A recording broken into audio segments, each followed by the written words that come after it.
some kind of tropical storm hanging out in the Gulf. We got our eye on. So it's a low % chance right now, but you know. So. Are you guys good? Yep, we start. We'll start with the opening statement.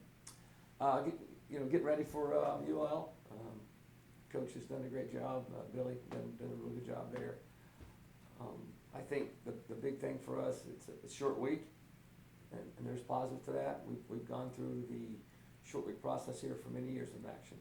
So I think we got a great plan as far as how we're preparing our guys, keep them fresh with their legs, but still prepared into the game. Just watching UL on film through the last 12 hours. I'll start with defense. Very long, athletic. Went toe-to-toe with Texas. Texas got a couple scores in the second half to get the score where it ended up. But I thought they did matched up well with Texas. And then played in-state school last week, and it was a good ball game. So we're familiar with the staff. We faced them in 2019. Quarterback's a dynamic player. He played here in 19, did some really good things, and defensively played very, very well against them in the first half.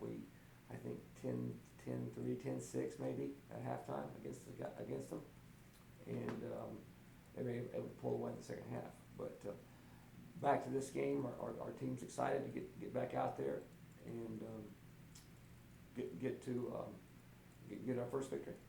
Coach, what does the short turnaround week kind of look for your program? What's the process kind of that, like going over from a Saturday game and then only having a couple days to turn over to Thursday and having Wednesday for traveling and stuff? Yeah. Such. We've got plans in place for when it's a 5-day turnaround, which this is, and a 6-day. And then a common thing in our conference is a 10-day, which we're going to face after this game. So we are on our 5-day plan.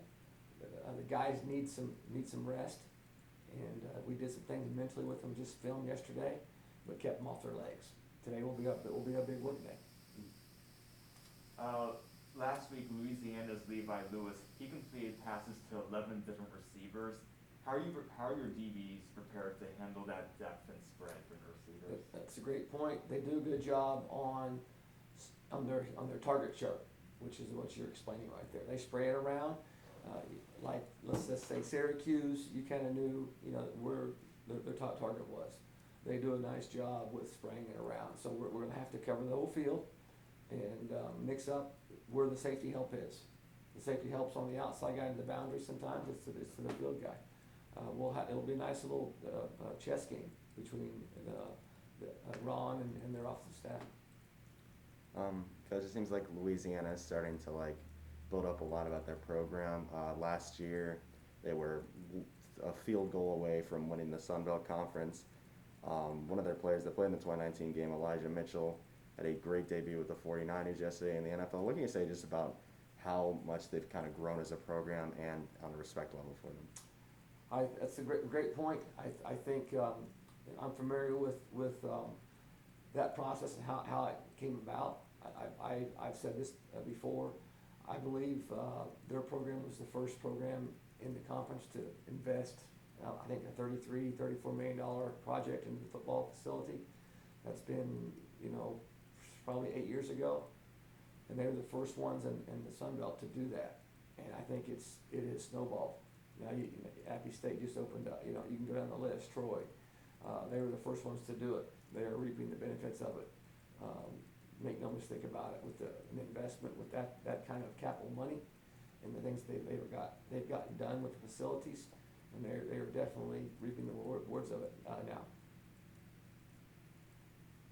Tim, you said in the press conference Saturday after the Duquesne game that there was a lot of things that you needed to patch up following that game. Have you had a chance to get the film a little bit, see what needs to be patched up? Anything that you have noticed that's glaring? Yeah, I think that the comments that I made at post game, I've had a chance to watch the film. Obviously, the short week's going to hasten. We're going to have to get it out quicker than normal with the short week, which we have started the process last night, and I'd said just a couple of bullet points. Get more turnovers. All right, we had 5 or 6 broken up pass breakups We need to turn a couple of those into some interceptions. There was 2 fumbles on the ground. We didn't get either one of them. They stripped one, they dropped one, we didn't get it. Create more turnovers. I think that, the penalties, I mentioned that's uncharacteristic of us. I will say this, the back end, the interference calls, we play an aggressive style of defense. When we were press man coverage, we were aggressive. And we're gonna have a couple of those.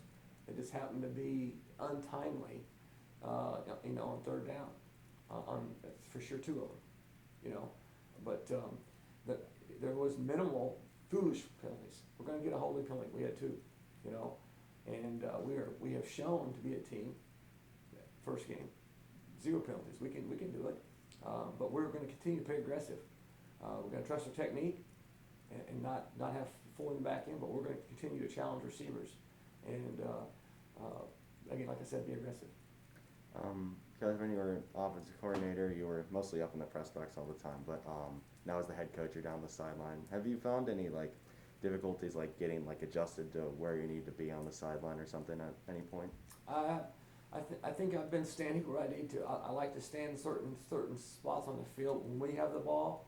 Depending on where the ball is, whether I'm in front or behind, I can see very well. Defensively, I like to be around Ron, just there. But there are times, based on what's happening, I like to be in front. I'm sorry, behind the defense. So but I think that seeing from top to bottom, from the sideline, it's basically irrelevant as long as I'm able to move around. This is going to be Curtis's first away game in front of such a huge crowd starting. How are you preparing him to handle the crowd noise in Louisiana? Yeah, I think he's experienced enough to not be a big deal. I do. I mean, we played at Central Michigan last year as a pandemic. The other 2 games were at home, during the pandemic, but he was on the road in 2019, every game. So he's been in the environment. Now he wasn't, in the game, he's in the Bowling Green game in 19, and this is sparse crowd on a weekday. But I think that will not bother our quarterbacks at all. I know it's going to be loud and it's going to be hostile, but I feel very confident that it will be a non-factor with our communication. You played Louisiana in 2019. Is there anything that, 2 years is a very long time in football terms, but is there anything that you can kind of transplant from that game and translate it into this season? Absolutely, 4 quarters. We played 4 quarters of football. Again, 10 seconds at halftime. We fumbled a punt at midfield. The 30-yard line went to the 2-yard line. They got an easy one. I think we played for 4 quarters, and it should be a heck of a ball game for the fans. Okay, that's all. Awesome. Thank you. Thank you. Thank you. Awesome, guys. Appreciate it. Thank you. You have a good one. Appreciate it. Thank you so much.